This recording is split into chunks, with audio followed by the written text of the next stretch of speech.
নমস্কার বন্ধুরা, আমি এখন দাঁড়িয়ে আছি আমাদের সবার প্রিয় মালদার গঙ্গাবাগ মাঠে। আজকের আপনাদের জানাতে চলেছি এই গঙ্গাবাগ মাঠের নামকরণ ঠিক কিভাবে হয়েছিল সেই বিষয়ে।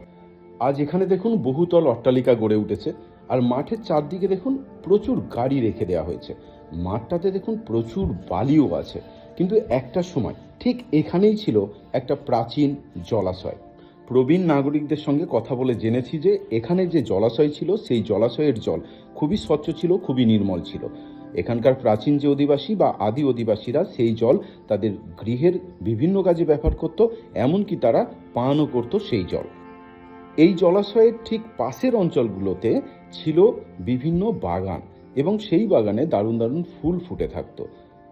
এই জল এত পবিত্র ছিল, এখানকার লোকজন তাকে গঙ্গা জলের সঙ্গে তুলনা করত। আর সেই গঙ্গা এবং তার আশেপাশের বাগান, অর্থাৎ গঙ্গার বাগান বা গঙ্গা বাগান থেকে বর্তমানে গঙ্গাবাগ এই নামের উৎপত্তি হয়েছে। কালের বিবর্তনে আদি যুগের সেই গঙ্গা যে পুকুর বা জলাশয় ছিল সেটাকে ভরিয়ে ফেলা হয়, এবং বর্তমানে দেখতেই পাচ্ছেন এই যে মাঠে রূপান্তরিত হয়েছে, এবং মাঠটার অবস্থা বেশ সংকটজনক, বেশ খারাপ। তো বন্ধুরা, এই রকম ছোট ছোট ইনফরমেটিভ ভিডিওর জন্য আমার পেজটা লাইক করতে পারেন আর চ্যানেলটা সাবস্ক্রাইব করতে পারেন। সবাইকে অসংখ্য অসংখ্য অসংখ্য ধন্যবাদ।